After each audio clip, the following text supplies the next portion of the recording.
రాహుల్ మళ్ళీ ఫెయిల్. బీహార్లో కాంగ్రెస్ దారుణమైన ప్రదర్శన. పోటీ చేసిన 41 స్థానాల్లో కేవలం 6 విజయం. ఓటరు అధికార యాత్ర చేసిన స్థానంలో ఓటములే.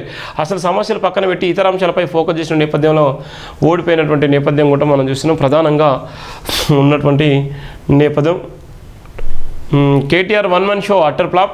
ఆయన నాయకత్వాన్ని తిరస్కరించిన ప్రజలు. ప్రభుత్వం సీఎం మీద పెద్ద ఎత్తున విమర్శలు. హైడ్రా ప్రచారాన్ని నమ్మిన ప్రజలు. పార్టీలో మొదలైన అంతర్మతం. జూబ్లీహిల్స్ ఉప ఎన్నికలోని అన్ని తనై వివరించిన కేటీఆర్ అట్టర్ ఫ్లాప్ అయ్యారు. ప్రభుత్వం సీఎంపై ఆయన చేసిన విమర్శల ఆరోపణలు ప్రజలు పట్టించుకోలేదు. వాటితో పాటు హైడ్రాపై ఆయన చేసిన కామెంట్స్ కలిసి రాకపోగా ప్రజల్లో బీఆర్ఎస్పై మరింత వ్యతిరేకతను తీసుకొచ్చాయని రాజకీయ విశ్లేషకులు చెప్తున్నటువంటి నేపథ్యం కూడా మనం చూస్తున్నాం. దేశమంతా మోడీ ఆవా. తెలంగాణలో బొక్కబోర్ల. కనీసం ఓట్లు సంపాదించలేకపోయిన డిపాజిట్ గల్లంతు. 2020లో సాధించిన ఓట్ల కన్నా 8,000 తక్కువ. అవకాశాన్ని జారవిడడంలో బీజేపీ దిట్ట. పార్టీలో నిత్యం కలహాలు, ఆధిపత్య పోరు. రాష్ట్రాల్లో అవకాశం ఉన్నప్పటికీ జాతీయ నాయకత్వం నిర్లక్ష్యం చేసిన నేపథ్యం ఉంది. నిన్న ఒక పక్కన దేశంలో బీజేపీ సంబరాలు వేసుకుంటే తెలంగాణ మాత్రం బీజేపీకి ఎలాంటి సంబరం లేదు, ఏది లేదు. నిన్న బీజేపీకి సంబంధించినటువంటి పార్టీ కార్యాలయం కూడా త్వరలో మరో ఉప ఎన్నిక. రాజీనామాకు సిద్ధంగా ఉండాలని దానంకు సంకేతాలు. ఫిరాయింపుల చట్టం మేరకు అనర్హత వేటు. ముందే రిజైన్ చేసి బైపోల్లో గెలవాలని కాంగ్రెస్ అధిష్టానం ప్లాను. రాష్ట్రంలో మరో ఉప ఎన్నిక రాబోతున్నట్టు ప్రచారం జరుగుతున్నది. బీఆర్ఎస్ తరపున గెలిచి కాంగ్రెస్లో చేరిన ఖైరతాబాద్ ఎమ్మెల్యే దానం నాగేందర్ రాజీనామా చేసేందుకు సిద్ధంగా ఉన్నట్టు సమాచారం. స్పీకర్ నిర్ణయం కన్నా ముందే ఆయనతో రాజీనామా చేయిస్తే హుందాగా ఉంటుందనే ఆలోచనలో కాంగ్రెస్ అధిష్టానం ఉన్నట్టు తెలుస్తున్నది. ఆయనతో ఎప్పుడు రాజీనామా చేయించాలనే అంశంపై ఏఐసీ ఆరా తీస్తున్నట్లు టాక్ను నేపథ్యం ఉంది. మళ్ళీ ఒక ఉప ఎన్నిక కూడా జరగబోతుంది. ఖైరతాబాద్ సంబంధించినట్టు ఉప ఎన్నిక సంబంధించినటువంటి అంశం కూడా నడుస్తున్నటువంటి ప్రధానంగా నడుస్తుంది.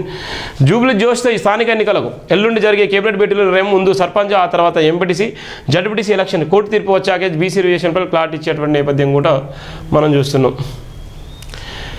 నవీన్ యాదవ్ను అభినందిస్తున్న సీఎం రేవంత్ రెడ్డి. స్థానిక ఎన్నికలపై కేబినెట్లో చర్చిస్తాం. ఈ నెల 15న మంత్రివర్గ సమావేశం. సీఎం రేవంత్ రెడ్డి. మంత్రుల పనితీరు బేషు స్థానికలను ఇలాగే కలిసి పనిచేయాలి. అందరికీ శుభాకాంక్షలు, అభినందనలు. సీఎం రేవంత్ రెడ్డి. కేసీఆర్ను విమర్శించను. ఆయన క్రిషిల రాజకీయాల్లో లేరు. ఆరోగ్యం అంతంత మాత్రమే.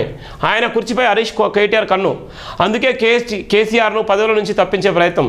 ఇది భూ ప్రకంపనే. తీరు మారకపోతే భూకంపమే. మా ప్రభుత్వంపై కిషన్ రెడ్డిది సహాయ నిరాకరణ. ఆయన అభ్యర్థిగా మరీ పనిచేస్తే 17,000 ఓట్లు సీఎం. ఇప్పటికైనా అసూయ, అహంకారం తగ్గించుకోండి. మీ ఇద్దరు నాయకత్వం ప్రజలు ఎలా ఆమోదిస్తారో హరీష్ రావు కేటీఆర్కు సీఎం రేవంత్ హేతు.